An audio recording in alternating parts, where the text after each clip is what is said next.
Hello, and welcome to Sobercast, where we provide AA speaker meetings and workshops in podcast format. We're an ad-free podcast, and if you enjoy listening, please help us be self-supporting by visiting Sobercast.com, look for the donate link, and drop $1 or $2 into our virtual basket. We hope you enjoy the podcast. Have a great day. Hello, my name is DeAndre. I'm an alcoholic. My sobriety birthday is May the 29th, 1991. And my sponsor is Jimmy Moss, and I'm a member of the No Nonsense Group. Thanks for having me. I'm here. Made it all the way to Orange County. I don't spend a lot of time in Orange County, but I'm here at this meeting. I want to thank my friends for coming to hear me talk, and welcome to the new people, those that stayed after the break and those that didn't.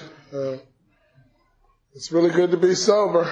I'm really grateful to be here. I just got off the phone with one of the people that I sponsor, who lives on the other side of the country, and we're talking about our relationships with each other and the people we're trying to help and all the stuff that goes along with that. And it's really an honor and a privilege to do anything in Alcoholics Anonymous, especially to show up sober. I know a lot of my friends have trouble with that. And I've been sober since my very first meeting of Alcoholics Anonymous so far. I grew up in a little town called Watts. I guess that's right outside of Orange County. And I lived over there for a long, long time. I lived in a housing project for about 14 and a half years. And lived there with my mother and all 6 of her children. And I grew up in a neighborhood where this disease is sort of worshipped, and there's a lot of maintenance to keep it going. And I loved it. I like being able to wake up early in the morning and help my mother clean up these parties that she used to have. My mother is like Mardi Gras every night at my mother's house, and I loved, my mother always made alcohol look fun, and I just remember, joining right in, like everybody else, and that turned into, a fatal obsession, long before I realized it, and I didn't recognize that until I had gotten sober and started taking, the steps and did an inventory and could clearly see that my drinking, even in the beginning, was no mere habit. And I just remember getting the ease and comfort at once, when I would take a first drink. And I've never had one drink in my life. I don't know what that means. But the first drink that I drank, I felt, what the big book describes for a guy like me. And, I just remember sort of, getting into an adversarial attitude about my drinking, very early on. If anybody was going to get in the way of that, there was going to be a problem. And even though I was the problem, there's still a problem, because I didn't want to stop once I started. And there were other party favors along with that, and I know I'm in an AA meeting and I don't want to get into any outside issue, but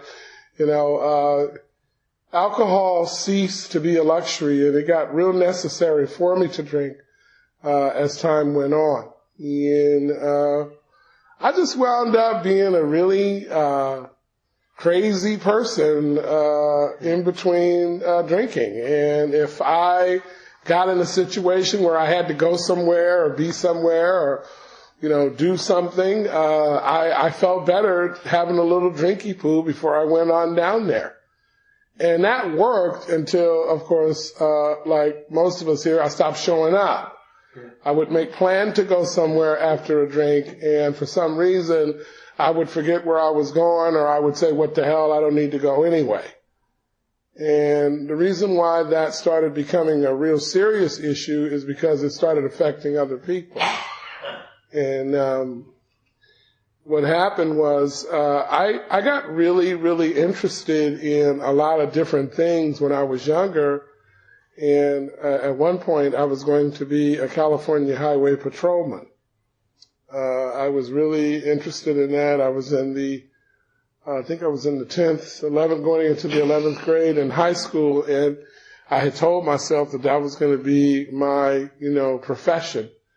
My brother had gone into the military for several years, and I got this ideal that, maybe, law enforcement is the way to go.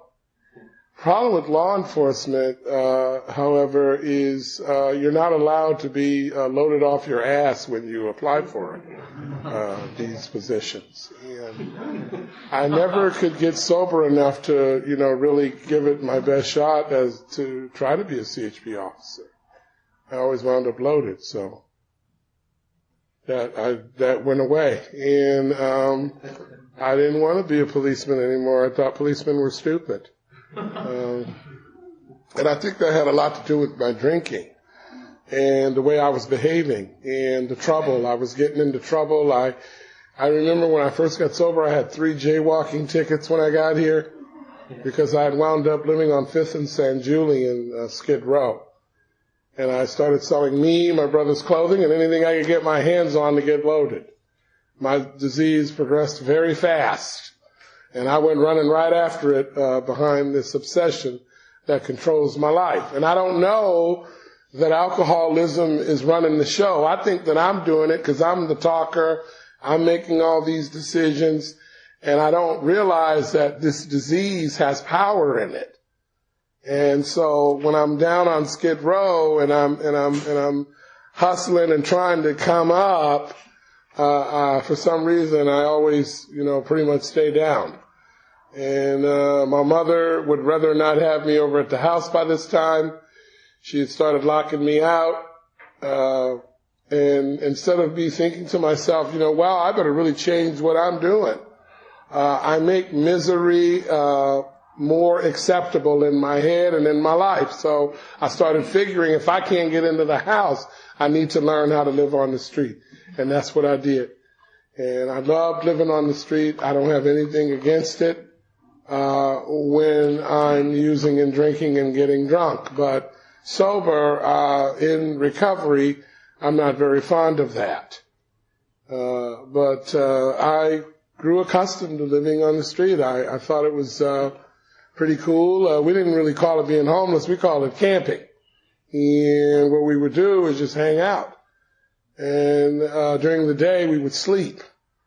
And at night, we would come out. And I just remember my friends, because, I had a couple of people that I pushed carts with. We used to push carts around and collect like aluminum cans and stuff. And I would just remember having a fellowship and really nurturing our situation. And as a human being, I've never really had a problem gathering human beings to kind of nurture a situation, whatever it is. So when I got to this program by way of a rehabilitation center called Warm Springs, it wasn't really hard for me to seek social acceptance because that's how I roll anyway. The only time that I really don't like being around other people is when I'm about to really, really get something that I really, really want and I don't want to share it. But other than that, I'll manipulate and rub shoulder and vacillate between folk. I mean, it's not that big of a deal. I'm not going to have anything on this planet other than a human experience if I be human anyway. So I wind up getting into that rehab, and I wind up listening to these panel people. They'd come up and they talk like I'm doing now and tell their story about, because I thought when someone said tell your story, I thought they meant, tell us how long you drank and how you bathed in alcohol and, did all that. And what I'm learning in Alcoholics Anonymous is when we say tell your story, we're talking about your experience, strength, and hope. We're not talking about a drunk-a-log. The only thing that a drunk-a-log can do for me is start fooling with my head and make me get a little thirsty. I got here a self-made failure. I didn't have a pot to piss in or a window to throw it out of, and I was pretty much a dead man talking. And I had done those things to myself by way of letting this obsession run my life. And I'm in this rehab and I'm listening to all these panel people and I'm trying to figure out, like why is it such a big deal if you can control it? And now that I've been sober for a week or so, I clearly see where I went wrong and I have a handle on this thing. And I have no idea that I'd been hearing myself say that for years. My doctor's opinion in the big book tells me that I emerged from a spree remorseful with the firm resolution never to do it again. And I repeat that over and over again, but every time I do that, I don't know that that's what I'm doing. And that is a clear indication that I have this malady, this sickness, So I go to the rehab and I follow along to the best of my willingness, and I wind up leaving there and I move to a town called Lancaster, California. And I go to a little place called the Open Door Fellowship Hall of Alcoholics Anonymous. And there's where I met my original sponsor, and his name was Dennis. And Dennis Lee met up with me at a noon meeting. I got out of that rehab in the morning, and I went to that noon meeting. And we talked, and he changed and saved my life forever. He was an old white guy from Florida. I was a young loudmouth from Watts. We did not see each other and run across the room like in the daisy field. We were oil and water. He was not trying to be my friend. He told me if I wanted a friend to go buy a puppy. And he was kind of hard to deal with. I did not like his attitude. I thought he was arrogant, rude, and he liked this stuff too much.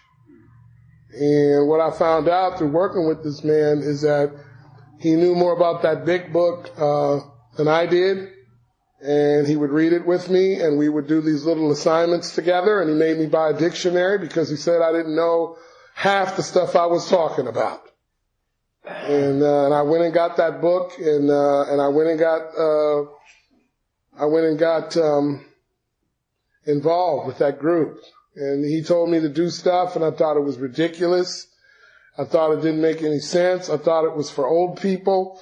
I thought it was for people who weren't me, and I wasn't like him, and I would do it anyway. And I don't know why. I believe that has something to do with God, because there was so many chances that I had where I could just say, you know what, screw this stuff. I'm out of here. And every time I would get those thoughts, some strange, I don't know if it was a power or a force. It was something other than me that would just continuously have me cooperate, and I just started showing up at those meetings that he told me to go to. My sponsor did not believe in a lot of gypsy sobriety. He told me when I was going to go and where, and I knew that wasn't a very popular way to do it. A lot of my friends used to talk crap about that, and most of those men and women are not sober. I'm coming up on my 20th birthday. And I just remember really wanting to be a part of the in crowd in this anonymous program, and I wanted to be hip, slick, and sick, and and just do that sort of dog and pony show sobriety, where it seemed like they weren't really doing any of the work or making any of the amends or doing any of these prayers and stuff the way he had me doing. And I was jealous of seeing some of these guys and gals just flying around here. It was sort of like trapeze work, just doing everything. And then one of them would flip off the trampoline metaphorically and die, see? And they go get loaded. And they die. And they would die. And then I would be going to him going, oh, so-and-so died. And he'd say, yeah, because they weren't getting their disease treated. And I thought that treatment for alcoholism meant going to meetings and agreeing with AA people. I did not know that the treatment of this disease lies within the work, the action of the steps and doing what the steps say to do. And what happened for me is I just started following along and cooperating and going with him and doing what he said. And I didn't like it all the time. Nowadays in AA it seemed like, if you don't like it, then you ain't got to do it, so screw it. And I don't know what that kind of sobriety looks like as far as me implementing that. I just don't believe in that kind of recovery. If I don't like it, if it doesn't feel good to me, then I don't cooperate and I don't take direction. I don't know. I'm not into that. And I had to learn that you can tell an alcoholic, but you can't tell him much. And my mother used to tell me when I was a little kid that a hard head makes a soft ass. And I believe that this disease is very powerful. And the longer I stay sober, the more power that I see with this sickness and how it does people. I had a friend who I really respected with 26 years of sobriety. His name was Steve B. And we all loved Steve at our group. He was a pillar in the group, and he had a long-term sober, and he was taking guys to meetings and all this stuff. And what happened is he got more involved in something else and in this, and the next thing you know, he got drunk. And this happened a couple of years ago, and it really showed me that, pedestals are made for books and statues. That the highest rank in AA is sober. And I thought when I was newer than I am now that the highest rank in this program was comfort. And what a fool. What a fool I was. I know that a lot of times my higher power he presents himself more when I'm in pain than when he does, when I'm laying around, thinking about self. And I just love Alcoholics Anonymous. If you're new to this program, it can be, the most annoying part of this program is the people in it. But once you get through some of that, and you get to the steps, you'll realize that you're being weighed down by something that's very magnificent. And I'm just really grateful that there were men and women in this program that weren't too comfortable to help me with my discomfort. That were willing to walk me through those prayers and those amends that I needed to make, and paying back that money and stuff, and getting down to that courthouse, taking care of those warrants. There were men and women in these rooms that were showing me in the big book on how we're supposed to do this stuff and what we can help another alcoholic with. And I'm forever grateful. I just was in New York about 2 months ago, speaking at the Atlantic group, where the girl that I sponsor goes there, and spending time with all those people. And the group is really huge. There's a lot of people in there, but one of the things I noticed about that group is they were, doing the work. When you pull up to the meeting and you walk up, and there's little gatherings of two people like reading the book with each other and reading that information and trying to keep this thing alive. And that's what I'm really interested in. Yes, I have problems, and none of your business if you're not in my life. This program works. There's an answer here if you're new, because my head tells me, I really don't need this stuff. All I need is a break.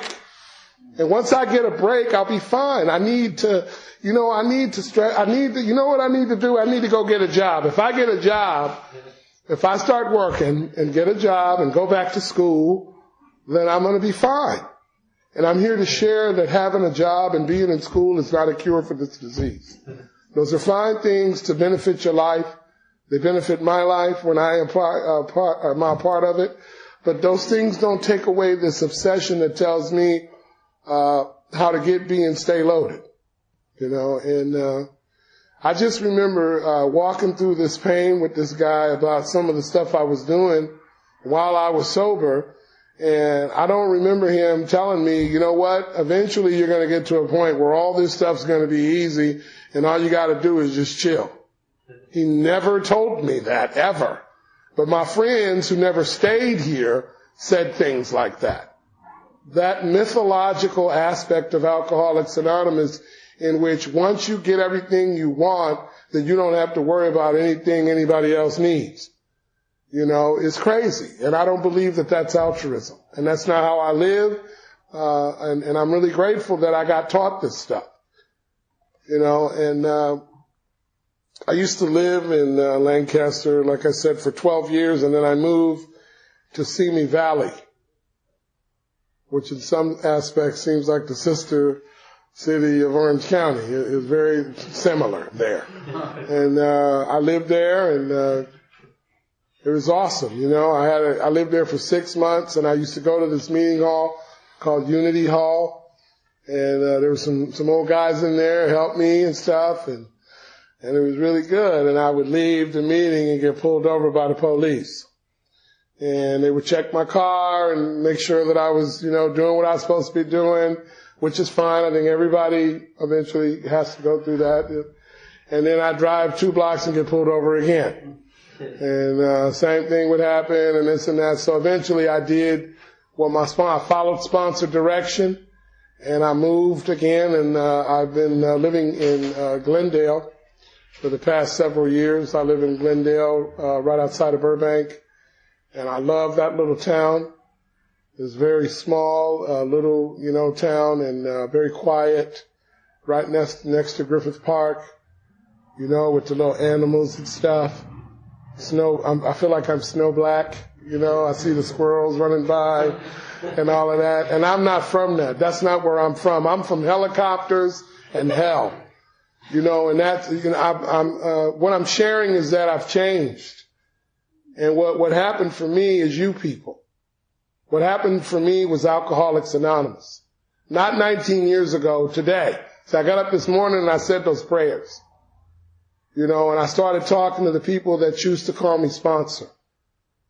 And I get irritated with stuff and I pray again.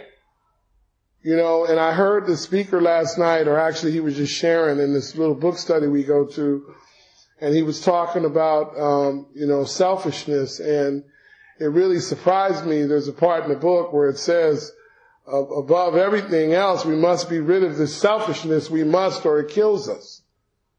And more today, I was talking on the phone and I was telling John on the way over here, that part in the book has eluded me. I know it was there, but I didn't get the depth and weight of it, for a while until I heard what that man said last night.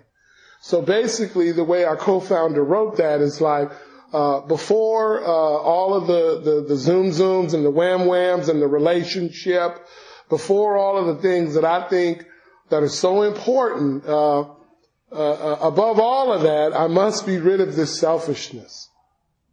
And so that's why I don't believe in a lot of Jabba the Hutt sobriety. I do boots on the ground recovery. No, I can come off looking like I'm pretty young, but I'm an older guy, and I still don't believe the lie that all I gotta do is worry about self-supply. That's not how it works.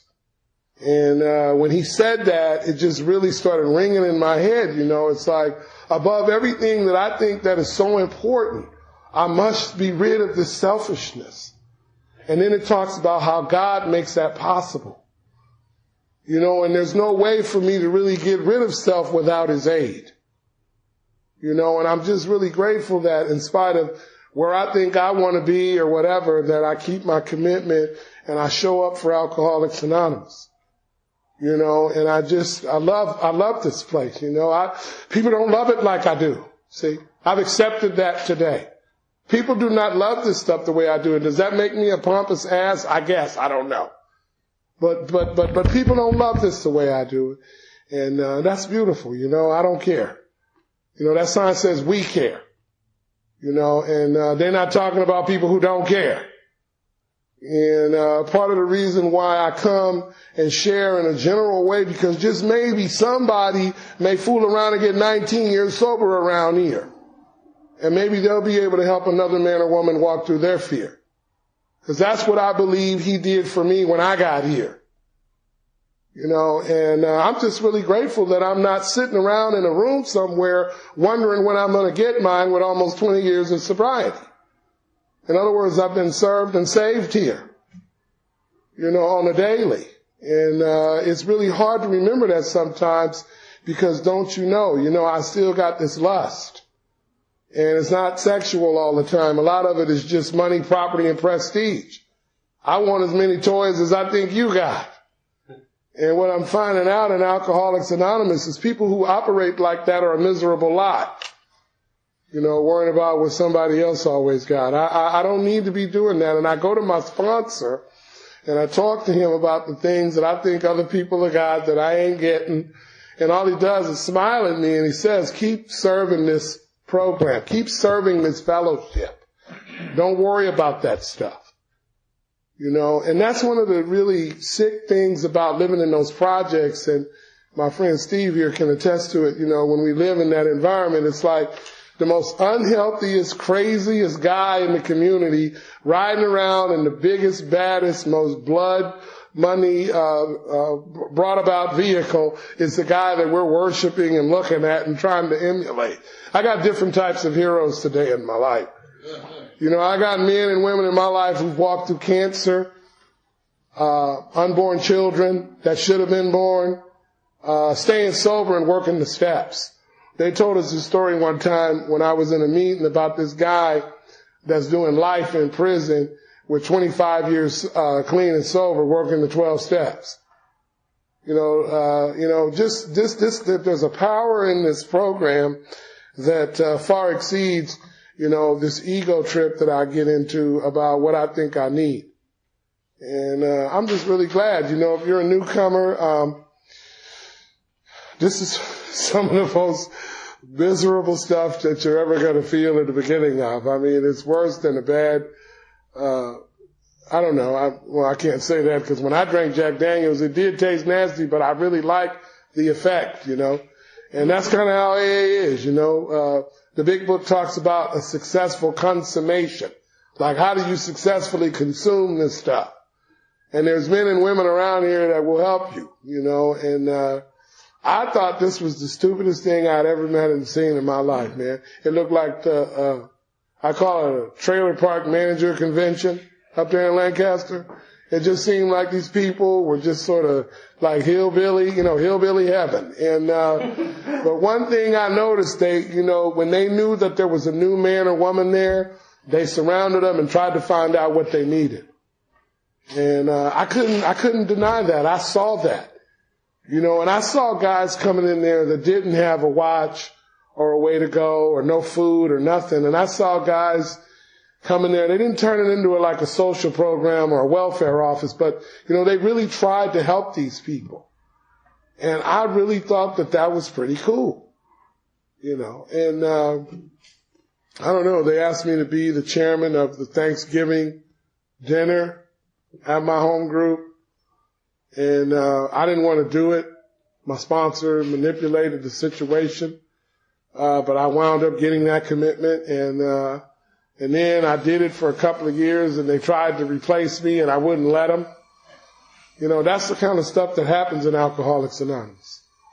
I remember them telling me that I had to be the secretary of the Saturday noon meeting at my home group. The meeting after the dance the night before, I thought that was the most miserable racism. And I told him that. And, once again, it came time to replace me, and I didn't want to give up the commitment. I love Alcoholics Anonymous. I used to go down to my home group an hour before the noon meeting and kill flies because I didn't have a job and I wasn't going to school. And my sponsor told me that I needed to figure out a way to be of service.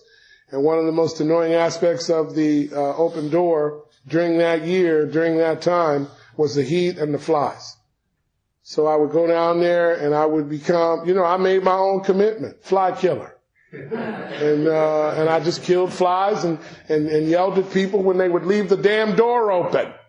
And the next thing you know, I'm committed to something inside of Alcoholics Anonymous besides myself. And I'm getting rid of this selfishness.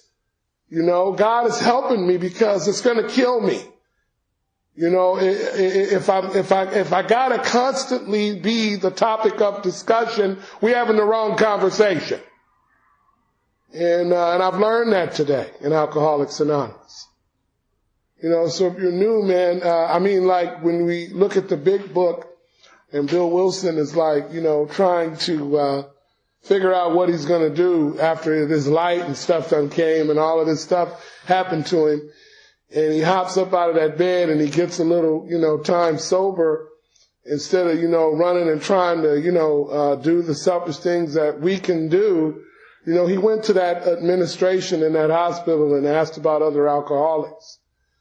This program was founded on one alcoholic sharing with another experience, strength, and hope that he or she may recover.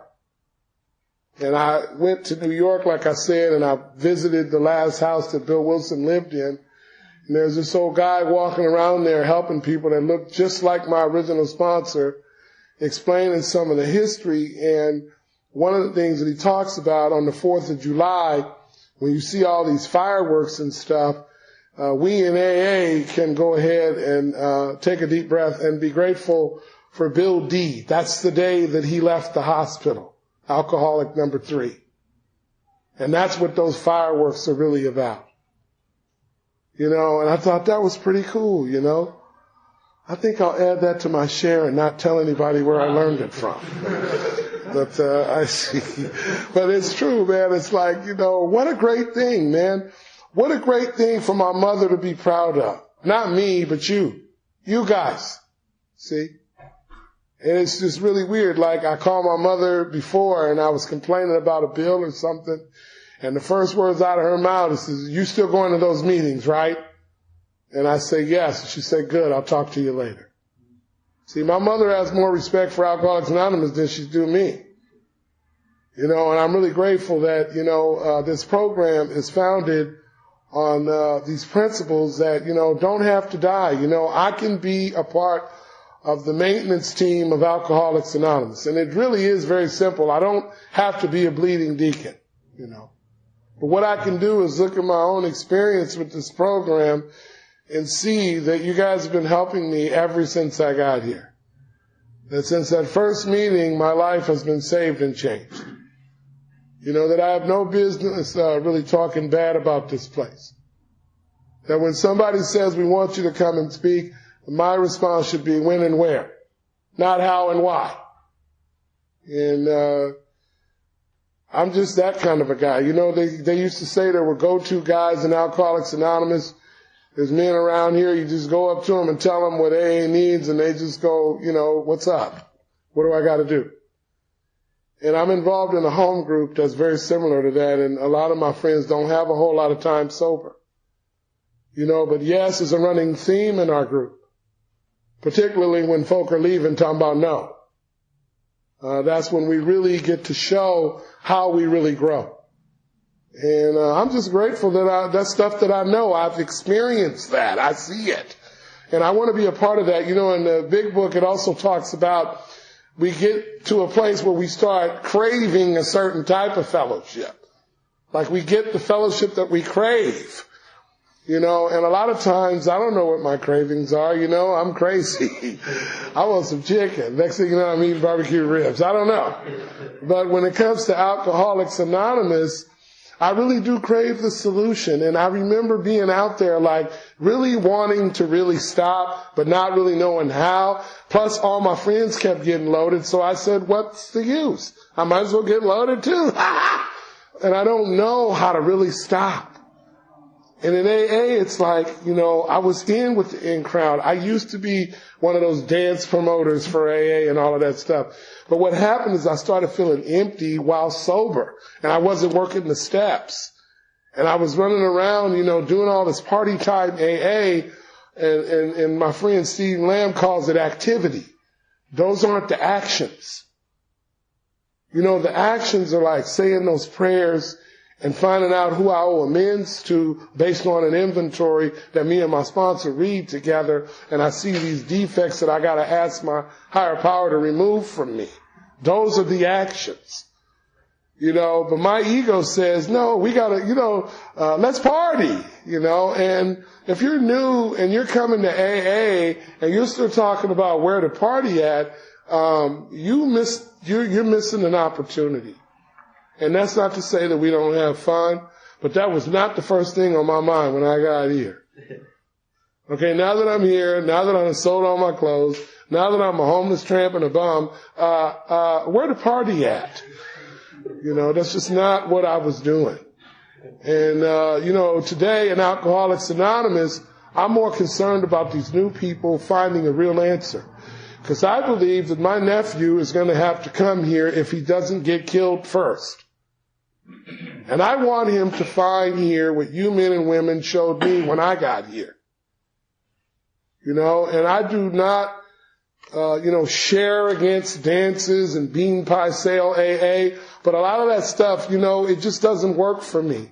The depth and weight that the doctor is talking about in his opinion in the book just doesn't seem like that kind of stuff for me. And I had to go through some of that stuff in order to recognize that that wasn't the truth that I needed. And I'm just glad that my sponsor hung in there with me and let me kind of go through that phase. But it made me crazy because, you go to these little events and stuff and people be all coupled up and you're not. And the next thing you know, you think you deserve something that you are not going to get at the end of the night. And all of a sudden it feels like I'm back in that world. That I'm no longer in AA. I gotta use those survival skills to do what I always did. And that's not my gig today. And I don't try to if my sponsees want to do that stuff, then, I don't say nothing, until they ask me. And then when they ask me, I let them have it. And I let them know that, social acceptance does not equal recovery. Being able to be the belle of the bar or a fake superstar is not where we are. This society is based on, people really being really sick and trying to get well. And I thought that this was about, that book, win friends in high places or some stuff like that. This is not like self-help, and my sponsor, the one that I have now today, Jimmy, he's really not interested in a lot of the things that I think, that are so important when it comes to feeding my ego. And one of the things that I love about him is that, when I ask, he tells me exactly what I need to hear. And if I don't ask him, he ain't going to say nothing. I have to be the one to speak up for my self-honesty. And when you get some time around here, past how good you feel about getting everything you want, because now that you're sober, you're happy or whatever, there came a time in my sobriety, around 10 years sober, where I started realizing that I know how to make myself feel good. But I still had to recognize that was not a cure for alcoholism. And that's one of the frightful things that I see. So just this wave of, good feeling, how do I feel good? What's going to make me feel good, and all that good feeling stuff to me personally turns into lust. Now I'm not sharing gloom and doom. I'm just saying that I start making my happiness a self-determined objective, and what happens is, I don't care about other people all that much. And for some reason, above everything, my selfishness must be fed, and I just don't want those kind of things running in my head. So I'm trying to, grapple with what that man said last night. And it's like, I really believe that selfishness and self-centeredness is the root of all my troubles. And I really believe that on a lot of days I can be driven by 100 forms of fear, self-delusion, and the like. And so, I'm still begging for, I need help here. I need help in Alcoholics Anonymous because this thing works. And part of the insanity of leaving Simi Valley and coming to Glendale and being in that community and watching all these people just be real, soft-spoken. There's not a lot of loud. I think I am the loudest person in my neighborhood because you don't really hear a lot. Everybody's just kind of doing their own thing. It's like everybody's on Quaaludes or something. And, I was just like, what a neat place to be, And I'm just trying to influence new people into believing that it doesn't start out like that. It doesn't start out with 19 years sober. The way you get 19 years sober is you got to stay sober for 19 years. But I thought that if you measure an old timer's ego the right way, then you're just as smart as they are, and all of that stuff. And what I've learned is that experience is a hidden legacy of Alcoholics Anonymous. I need that experience. I was reading with somebody, I can't remember if it was Steve or I think it was Andre, where it says that we lack that humility and that experience. We lack it, and I do. You know, there's some friends that I have, you know, a couple of guys that I know with 30 plus years sober, you know, and I lack the humility and the experience that those gentlemen have. And I'm here to share that I'm interested in getting to that place. You know, and I couldn't say that when I was newer than I am now. I didn't care about these folks. I was like, who wants to live and die here? And then lies me. You know, I don't want to go back. I'll spend the rest of my time talking about that. I don't ever want to go back to that stuff. Running around blaming my mother for stuff that I ain't even talked to her about. Because, you know, I got this head noise telling me that she's doing this and I'm supposed to be doing that. And I don't want to live like that no more. I haven't had an argument with my mother in over 10 years. I don't argue with my mother. 9 times out of 10, I'm right anyway. There's no need to argue. And the other percent, you know, she wins every once in a while, I guess. I don't know, but I don't argue with her. I remember hating my brother when I got sober. My brother works for the federal government. He was an evil and corroding thread woven through the fabric of my existence. And through the amends and through a change in my behavior, I don't even really know if he's changed all that much or not. And I'm learning that it's really not any of my business. And I don't hate my only brother today. You know, I love him and the way he's trying to raise those kids in this world. You know, and I learned all this stuff from you people. You know, I don't want to go back because, this job that I have where I should have been fired. You know, I'm going on 8 years on this job. You know, I never could. How do you keep a job past one pay period? You know, I never knew how to do it. It's just like, once you know that they owe you a certain amount of money for working that week, it's like, I got to get the hell out. I got some drinking to do, you know. And I would start trouble to get my check early so I could just leave with that money that I so diligently, you know, kept track of, you know. And today I'm staying a couple of minutes extra to clean up. I work with autistic children, ABA therapy. And, you know, every once in a while it's time to go, but we shouldn't be leaving. There's some stuff that we've left out, the toys and stuff. And, you know, I clean that up off the clock. And it's not because I want somebody to go, wow, he's awesome, party! You know, I'm doing that stuff because I'm grateful. I'm grateful for those people allowing me to work there. And I learned that from you people. This guy that came to our meeting last night reminded me of this thing that I used to get so angry about. I would hear people in the meeting say, you know, wow, that was a really awesome meeting. I'm going back again. And they would show up with an empty car. You know, the meeting is so great that they're coming by themselves. You know, and last night that guy brought 9 people over there with him to that meeting. Because he said that when he came that first time, he was really grateful and he thought that was a good meeting. You know, if you are going to some bomb meetings, try to take another alcoholic with you every once in a while. And share it. Above everything, I must be rid of this selfishness. You know, wow. There's situations I can walk away from that I know are all about selfishness. You know, and God makes that possible. You know, if I can continue with the rest of the work and I can see what's going on, sometimes there are clearly situations that I can step away from because I know full well that I'm only out for me. You know, and that's been happening, and it's just really a beautiful thing. You know, these new people around here, you know, I don't want to go back to how you feel about what the hell you thinking about. I don't want to go back to it. You know, and I'm not trying to talk down to anybody. It's just I heard my friend on the tape, I was just listening to him. He said that he wishes that new people have no hope, you know, so you can find some when you get here. And he's talking about that desperation. And all I'm sharing is desperate, honest, willing people do not leave Alcoholics Anonymous.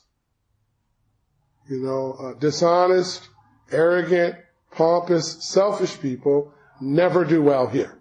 Ever. Even in the process of trying to get to the other personality I just described. In other words, the whole time where I'm trying to get to that honesty, I'm usually miserable all the way over there. And I'm just grateful. I love Alcoholics Anonymous, and I love the people that, show up here and, like I said earlier, just, dealing with way worse stuff than I had going on in my life, and they keep coming back to this work and what we're supposed to be doing for each other. It's a beautiful thing, newcomer. One of my secrets that I have in regards to not giving up is, trying to find people who I personally, and I know this may sound opinionated, I'm almost done. Hell, if you haven't figured out that I'm opinionated, you haven't been listening. But one of the things I notice is I try to find people that really are trying to really do this stuff. And the way that I know that is by what I had to do when I was really trying and really willing to do it. I can only transmit what I have. And I know it may sound kind of, weird, but I really do try to find people that really do want this stuff. Because that's what page 96 tells me. That there's people there really are. After the rehab, after, the mommy card or the court card, there's people who really, really are trying to find a way out of that hell. That's what they were going to call the book, A Way Out. And, there really are people, and it seems like when I'm open and willing to do this stuff, then I do get a chance to meet men and women like that who I don't even have to sponsor. I just have to start forging a relationship with them. Because it's easier for me to stay sober when I'm hanging out with people who want to be sober. It's really hard to stay sober with people that always want to get loaded, even in sobriety. And I've learned that I may not be much, but I'm all I think about. And every once in a while, I do get an opportunity to really want to engage somebody else's life. Most of the stuff that I'm afraid of and most of the stuff that I know I want is probably all make-believe anyway. And when I'm really talking to somebody and I'm really sharing experiences from that book, it does feel really real. That's why in the book it says it works. It really does, and I was afraid of that. And today I'm willing to bear witness of it. I was swamped by peer pressure. People saying, you're not really all that bad. Come on now. And stuff like that. And that was after I'd been here for a couple of years. And so I'm encouraged by seeing people who really start seeing what we have and they're trying to get it, it's so enlightening because sometimes it gets a little boring. And that boredom, of course, is my self-centeredness. I called my sponsor one night. He says, I'm bored. I told him, I'm just bored with this stuff. He said, DeAndre, that's because you're boring. And I'm not boring today, to me. I may be boring to you, but that's your stuff. And I know today that Alcoholics Anonymous is more than just cleaning up old scrapes and, trying to make people feel good about me. Alcoholics Anonymous for me is a way of life. And I saw a guy. I just want to convey something. I saw a guy not too many years ago. I was telling Paul about this. He was on this truck. I was walking one of my clients, and he was on this moving truck. And he looked at me, and he's like, DeAndre, is that you? And I was like, yeah, it's me. At first I thought it was somebody, because he was black and I owed amends and stuff. And then I said, oh, yeah, it's me. And he said, yeah, I was in rehab with you. We were in Warm Springs together. And I remember this guy had left early. Some girl picked him up, and he left the rehab early. And I said, yeah, how you doing? And he said, well, I'm hanging in there. How are you? And I said, well, I'm doing, I'm in the program still. And his eyes got the size of a silver dollar. It's like, you're still in AA? You're still in the program? And I had about 16 years when this happened. And I said, yeah, I haven't left since the rehab, since I got out of treatment. I've still been sober. And it looked like he had his eyes got a little watery. Like, he couldn't believe, and I wasn't really having a very good day that day. I was complaining about something in here. And when I saw the look on his face, like, he realized, man, you haven't been loaded all that time. He said that he had been in and out. He would get some time and he would go in and he would go out. And of course, you know me, I gave him my number and the guy never called me. But my point is just like, you know, how often I take my sobriety for granted. And I start thinking like, oh, I've always lived like this. And it's just such a dishonest, foolish lie. I am sober strictly and only by the grace of God. You know, only by the grace of God, you know.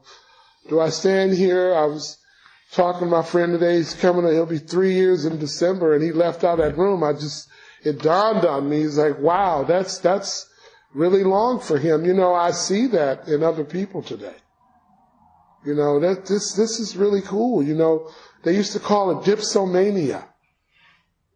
You know, they used to lock us up, you know, and hide the key because some weird Al-Anon without a program would let us out. But they didn't really know what to do with us. And now I come to Alcoholics Anonymous and people that are totally different from me, from a totally different background, because I hear these rehab rules about, you know, find somebody you totally relate to. The only people I could relate to when I got here was whores and thieves. You know, I needed to get with some guys I didn't understand. Like, how do you keep a job for 2 weeks? You mean you shower daily, not every 3 days when you can get into your mama's house? And, you know, I needed to meet people who were doing something different than me. Me coming here and just hooking up with people who I would have liked to have drank with is not going to keep me sober. And I met those different men and women. I met those people who were like really involved with this stuff. You know, and I'm really grateful for that, you know. Give yourself a chance, newcomer. Find some weirdo that totally talks about stuff that you cannot relate to at all, but it would probably benefit you if you did it. You know, find those people. They are here. I know they are. You know, I don't go anywhere for this amount of time if I don't find what I really need, whether I'm insane or sober. And there's some real stuff here. And I'm really grateful to be here. Thanks for letting me share.